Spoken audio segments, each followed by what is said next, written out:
Bonjour, je suis très contente de vous retrouver pour ce 7e épisode des Sciences à l'apéro. Aujourd'hui, vous allez découvrir le travail de thèse d'Alison Duccio, qui est doctorante à l'INRAE et AgroParisTech.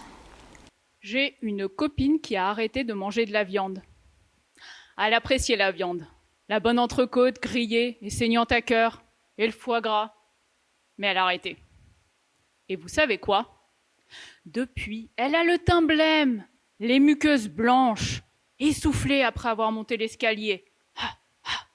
Elle m'a confié qu'elle était allée consulter et que le médecin lui avait recommandé de consommer de nouveau de la viande, surtout de la viande rouge, à chaque repas et pendant au moins 15 jours. Elle m'a demandé ce que j'en pensais, moi qui fais une thèse en nutrition. Eh bien, c'est vrai qu'en mangeant de la viande, on prend moins le risque de manquer de fer, d'être anémié. En même temps, il ne faut pas en manger trop. Les autorités de santé publique recommandent de manger moins de 500 grammes de viande rouge par semaine. Ça correspond environ à 3-4 portions par semaine max. Plus exactement, une portion type de viande cuite correspond à la taille de la paume de la main et à l'épaisseur du petit doigt. Évidemment, les portions recommandées ne sont pas les mêmes pour vous ou pour votre enfant. Et ça tombe bien, nos mains non plus ne font pas la même taille. Ce repère est assez bien fait. Mais que se passe-t-il pour la santé si on décide d'en consommer moins ? C'est le cas en France d'une personne sur 5 aujourd'hui. La tendance consiste à prendre majoritairement des repas sans viande et à se faire plaisir de temps en temps, lors de repas festifs par exemple.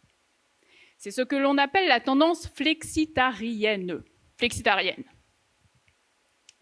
Peut-on s'en passer sans développer de sérieuses carences ? Je dirais que oui, pour la majorité des adultes. En fait, ce qui compte, c'est ce que l'on mange par ailleurs. Mais qu'est-ce que l'on mange à la place ? Franchement, ça devient chaud patate de se nourrir. Du coup, pour guider le flexitarien en devenir, j'ai d'abord pris connaissance de ce que la population générale, vous, moi, avons l'habitude de manger. Puis j'ai optimisé le régime moyen des Français de manière à ce qu'il soit davantage sain. Moins de charcuterie, un peu moins de viande rouge, plus de légumes, un peu plus de fruits. Tout en optimisant, j'ai forcé mon modèle informatique à remplacer l'ensemble des viandes par d'autres aliments. Des aliments qu'on a peu l'habitude de consommer en France, mais qui sont intéressants sur le plan nutritionnel. Comme par exemple, oui, les lentilles ou le quinoa. Je teste dans quelle mesure on peut baisser la viande sans que cela altère la qualité de l'alimentation, soit globalement mauvais pour la santé. Par exemple, pour ce faire, je calcule des niveaux d'apport en fer, puis on en déduit un risque d'être anémié.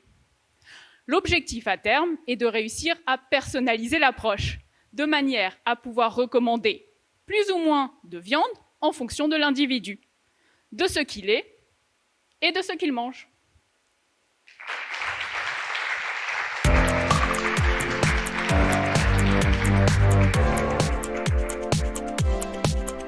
Avec cette présentation, Alison a remporté le premier prix du concours Ma thèse en 180 secondes de l'université Paris-Saclay. Et donc, en fait, c'est un concours qui propose aux doctorants d'expliquer leur sujet de thèse en 3 minutes exactement. Nous poursuivons l'émission avec la présentation littéraire du jour. Aujourd'hui, les médiathécaires du réseau des médiathèques de l'agglomération Paris-Saclay vous proposent de découvrir Abeilles et vers de terre. C'est parti. Un formidable livre de science même. Il s'intitule « Abeilles et vers de terre, pourquoi notre monde dépend de leur survie » de Florence Tinard et Benjamin Floux aux éditions Gallimard Jeunesse. Ce livre nous fait découvrir 2 héros de notre planète. L'un vole, l'autre rampe. L'un est apprécié, mais souvent juste pour son miel. L'autre est détesté pour son aspect mou et visqueux. Berk. Mais qui connaît vraiment l'abeille et le ver de terre ? Grâce à ce livre, au fil des doubles pages, nous découvrons l'immense travail de ces 2 bestioles et tout ce qui les concerne, de leur anatomie à leur vie au fil des saisons, en passant par leur reproduction et leur rôle dans la nature. Et tout cela sans s'ennuyer, grâce à la mise en page originale. En haut sur terre, les abeilles, en bas, au sous-sol, les vers de terre. Ainsi, on comprend facilement comment tout s'imbrique rien qu'en regardant les nombreuses illustrations. C'est un livre simple, avec peu de texte et beaucoup de vignettes qui donnent une foule d'informations. Une info à retenir, ce serait, comme le dit l'introduction, que abeilles, vers, fleurs, pommes, araignées, poissons, oiseaux et nous, les humains, nous sommes tous liés sous le même soleil et la même pluie, tous liés à la même terre. Un livre à recommander sans hésiter, pour sa simplicité, son originalité, ses illustrations et la richesse des informations qui font prendre conscience de la menace qui pèse sur la biodiversité. Et, bien sûr, pour la réhabilitation des vers de terre, évidemment.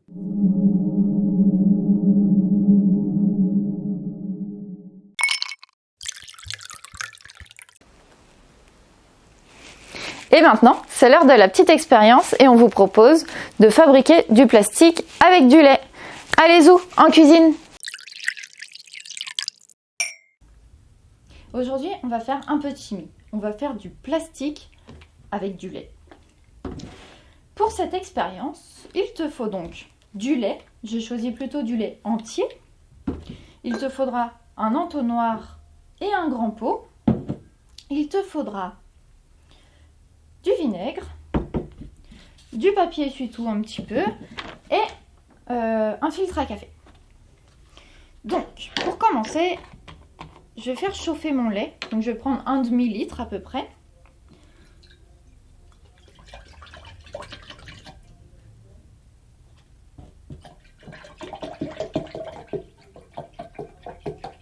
Voilà. Et je vais le faire chauffer. Donc moi, je vais le faire chauffer au micro-ondes, mais c'est aussi possible de le faire chauffer dans une casserole. Et donc pour ça, demande de l'aide à un adulte si besoin. Donc je reviens avec mon lait chaud. Et donc je vais verser maintenant un peu de vinaigre. Je vais mélanger un petit peu.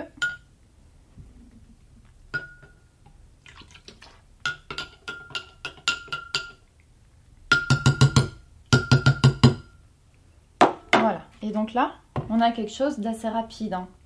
Donc vous voyez que votre lait, il a changé de consistance. On voit des morceaux un petit peu dans le lait maintenant.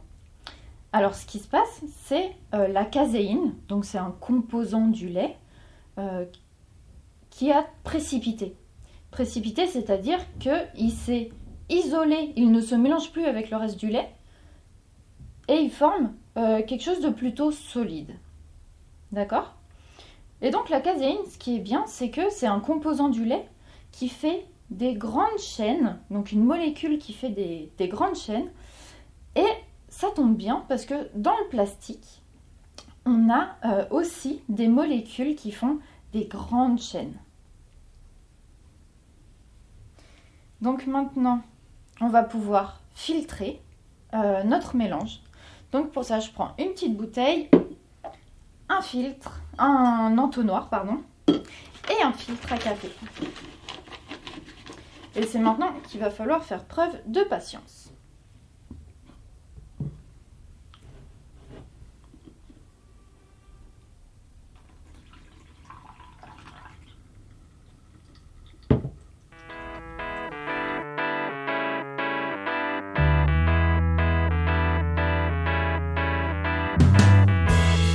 Walking down the street, thanking the Lord I still got my feet.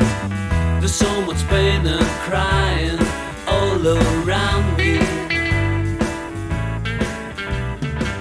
'cause I'm still walking down the road.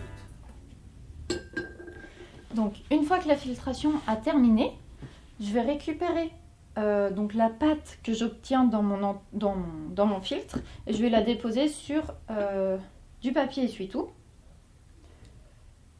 pour que ça termine en fait d'absorber l'eau, en tout cas la partie liquide.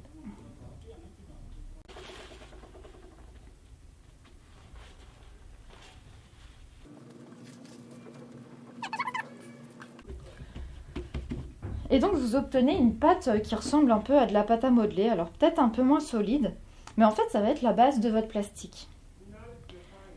Donc vous allez pouvoir lui donner la forme que vous voulez.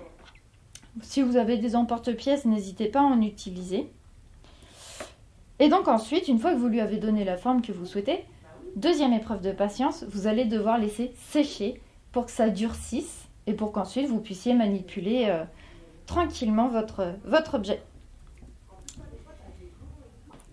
Donc pour la petite histoire, cette méthode, ce moyen de fabriquer du plastique, elle a été utilisée pendant la Première Guerre mondiale, notamment pour fabriquer des boutons. J'espère que cette petite expérience vous a plu et on se retrouve demain pour en découvrir une autre. À très vite!